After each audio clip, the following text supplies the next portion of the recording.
Fake HOA cops accused black man of lurking. He was the state attorney.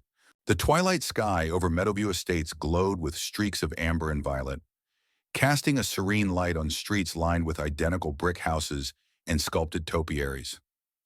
Tucked at the northern edge of this gated enclave was a single-story home, its porch adorned with a simple wooden bench and a row of potted herbs. This was the sanctuary of Calvin Hayes, a 50-year-old black man whose name carried weight in courtrooms across the state. As the state attorney, Calvin had spent 2 decades prosecuting corruption, advocating for victims, and reforming a justice system that too often failed the vulnerable. But in Meadowview Estates, he was just a man in a hoodie, a figure some neighbors watched with suspicion rather than respect. Calvin had purchased the house 3 years ago, seeking a quiet retreat from the relentless pace of his work. His days were consumed by high-stakes cases, press conferences, and late-night strategy sessions. But weekends in Meadowview were his refuge. He'd trade his suits for casual clothes, tend to his herb garden, or take evening walks through the neighborhood's winding paths, his earbuds playing jazz as he unwound. His presence was understated. Polite nods to dog walkers, brief chats with kids on bikes, but his dark skin and solitary habits made him a curiosity to a community obsessed with conformity. Meadowview Estates was governed by the Meadowview Homeowners Association, a council led by Lorraine Mitchell, a woman in her late 40s whose polished exterior masked a relentless need for control. Lorraine had moved to the neighborhood a decade ago, fleeing a chaotic city life and finding purpose in enforcing the HOA's bylaws. Her smile was a calculated tool, her authority absolute. To her, Meadowview was a masterpiece of order, and any flaw, be it an untrimmed hedge or an unfamiliar face, was a threat to her legacy. Lorraine's pride was the Meadowview Patrol, a volunteer group of residents who roamed the streets in electric carts, wearing neon armbands and calling themselves HOA cops. Their mission was to enforce the HOA's rules, fining residents for unapproved mailboxes, reporting kids for chalk drawings, and flagging suspicious behavior. The patrol was Lorraine's enforcer, and none were more zealous than Bradley Connor, a former security guard with a quick temper and a deep-seated unease around anyone who didn't blend into Meadowview's homogeneous fabric. Calvin had little time for the HOA's petty politics. His property was his own, bought with years of sacrifice, and he saw no need to bow to Lorraine's demands for uniformity. He ignored their emails about approved garden plants and skipped their mandatory meetings, preferring to spend his weekends mentoring young lawyers or catching up on case files.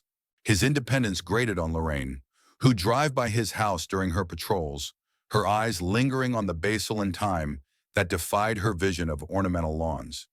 To her, Calvin was an anomaly, a man whose quiet confidence challenged her authority. The trouble started on a balmy October evening. Calvin was walking through the neighborhood's central plaza, a cobblestone circle with a fountain and benches meant to foster community spirit. He'd had a grueling week. A corruption case against a city official had gone to trial, and the walk was his way to decompress. Dressed in a hoodie and jeans, his earbuds in, he paused by the fountain, watching the water catch the last rays of sunlight. He didn't notice the Meadowview patrol car until it pulled up beside him, its headlights cutting through the dusk. Bradley Connor stepped out, flanked by a woman named Sheila, her phone already recording. "Hey!" Bradley barked, his voice sharp. "What are you doing here?" Calvin pulled out an earbud, his expression calm but wary. "Just walking, enjoying the evening." Sheila's eyes narrowed, her fingers tapping her phone. "This is a private community. We've had complaints about people lurking around the plaza. Got any ID?" The word lurking hit Calvin like a jab. He'd faced this before. Cops, store clerks, strangers who saw his skin and assumed the worst. He took a deep breath, keeping his voice steady. "I live on Cedar Lane. I'm Calvin Hayes, the state attorney." Bradley smirked, crossing his arms. "State attorney, huh? That's a new one. Let's see some proof or you're coming with us." Calvin's jaw tightened, but he reached for his wallet, pulling out his driver's license and his state-issued ID. "I'm a resident. I have every right to be here." Sheila snatched the ID, squinting at it as if it were a forgery. "We'll verify this. You're causing a scene hanging around like this." "A scene?" Calvin said, his voice low but edged with steel. "I'm standing by a fountain in my own neighborhood." Bradley stepped closer, his voice loud enough to draw stares from a passing couple. "Don't get cute. We're keeping this place safe. If you don't belong here, we'll have you out." The confrontation ended when a dog walker intervened, recognizing Calvin from a local news segment. He walked home, his heart pounding with a mix of anger and exhaustion. That night, a letter arrived from the HOA, accusing him of unauthorized presence in the plaza and demanding he cease suspicious behavior or face fines and further action. The letter was laughable. Calvin's position gave him more authority than the HOA could ever claim, but its intent was clear: to demean, to intimidate, to mark him as an outsider. He visited the HOA office the next morning, the letter in hand. Lorraine was there, her smile as sharp as a blade. "Mr. Hayes," she said, her tone dripping with false concern, "we're just responding to resident concerns. The plaza is for community use, not loitering." "Loitering?" Calvin said, his eyes locking on hers. "I'm the state attorney. I've lived here 3 years. You're accusing me of trespassing in a public space." Lorraine shrugged, unruffled. "Rules are rules. If you can't comply, we'll have to take further steps." Calvin left, his mind racing. He gathered his property deed, his voter registration, and a letter from the governor commending his service. Every document proving his place in Meadowview. He sent copies to the HOA, expecting an apology. Instead, a second letter arrived threatening a $3,000 fine for repeated violations and warning of community sanctions. The harassment intensified. The Meadowview Patrol began tailing Calvin, their carts circling his house at odd hours. They'd park across the street, snapping photos as he tended his herbs or read on his porch. Bradley would lean out, shouting, "Still lurking, Hayes?" Neighbors started avoiding him, their polite nods replaced by hurried glances. At the HOA's monthly meeting, Lorraine painted Calvin as a troublemaker, a man exploiting his alleged status to flout rules. "He's unsettling our residents," she told the crowd, her voice trembling with feigned worry. Most nodded, their fear of strangers outweighing their curiosity about Calvin's truth. But not everyone was swayed. Maya Ruiz, a 28-year-old social worker who'd moved to Meadowview a year ago, had met Calvin at a community fundraiser. She'd been struck by his warmth, the way he listened to her concerns about youth programs. At the HOA meeting, Maya stood up, her arms crossed. "Have you verified his identity?" she asked Lorraine. "He's the state attorney. You're accusing a public official of lurking." Lorraine's smile faltered. "We're addressing documented concerns, Miss Ruiz. Let's not escalate." Maya wasn't convinced. She visited Calvin the next day, bringing a plate of homemade tamales. "They're targeting you," she said, sitting on his porch. "This isn't about rules, it's prejudice. How can I help?" Calvin sighed, his eyes tracing the herbs in his garden. "Just keep asking questions, Maya. Truth's all I've got." The HOA's campaign grew uglier. Flyers appeared around the neighborhood, warning of a suspicious individual causing public disturbances. Someone spray-painted "outsider" on Calvin's mailbox. Late at night, he'd hear footsteps near his fence, followed by the clatter of rocks tossed into his yard. Each incident tested his patience, but Calvin refused to break. He hired a lawyer, a sharp woman named Denise, who specialized in civil rights cases. Denise warned that the HOA was likely fabricating complaints to justify their actions, banking on Calvin's race to paint him as a threat. "They're betting you'll back down," Denise said. "They think you're too busy to fight." Calvin's jaw tightened. "They're wrong." Ananaman. The breaking point came on a cold December evening.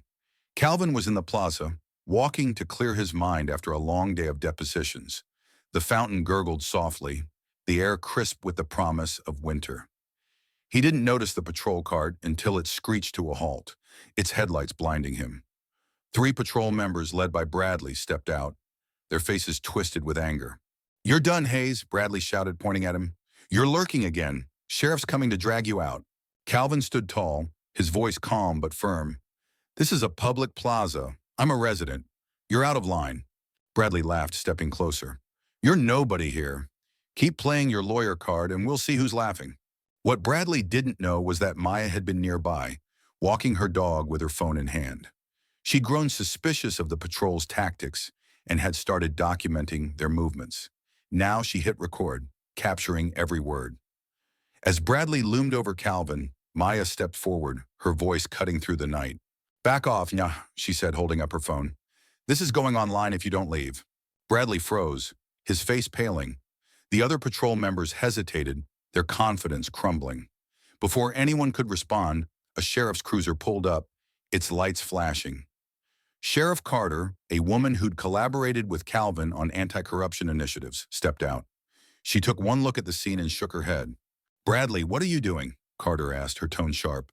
"He's lurking," Bradley stammered, pointing at Calvin. "He's a problem." Carter sighed, pulling out her notepad. "Calvin Hayes is the state attorney and a resident. I've worked with him for years. You're the ones causing trouble." The patrol members retreated, muttering excuses as they piled into their cart. Maya uploaded the video to X that night, titling it, "Fake HOA Cops Harass State Attorney." By morning, it had gone viral, with millions of views and comments from lawyers, activists, and everyday citizens. Hashtags like Jushi Justice for Calvin and Jushi Meadowview Shame trended, drawing national attention. News outlets descended on Meadowview, interviewing Calvin, who shared his story with quiet resolve, his career, his roots, and the harassment he'd endured. Lorraine tried to spin the narrative, issuing a statement claiming the HOA had been misled by inaccurate reports. But the damage was done. Residents, humiliated by the spotlight, began questioning her leadership. A petition to disband the Meadowview Patrol gained thousands of signatures. Maya organized a town hall at the community center, where Calvin spoke to a packed room. He stood at the podium, his voice steady as he addressed the crowd. "I didn't come here to cause trouble," he said, his eyes sweeping the room. "I came to rest, to live. But you can't build a community on suspicion. You judged me before you knew me. That's not safety, that's division." The room erupted in applause, even from those who'd believed Lorraine's lies. Lorraine, cornered by the outrage, resigned as HOA president, her reputation shattered. The HOA issued a formal apology and dropped all accusations against Calvin, even offering to fund a community justice program in his name. Calvin accepted, but only on the condition that it focus on education and inclusivity. In the months that followed, Meadowview Estates changed. The Meadowview Patrol was dissolved, replaced by a neighbor-led council focused on connection, not control. Maya and other residents helped Calvin expand his herb garden, turning it into a community plot where families gathered. Calvin, once a stranger, became a mentor, his porch a place for honest conversations about race, trust, and healing.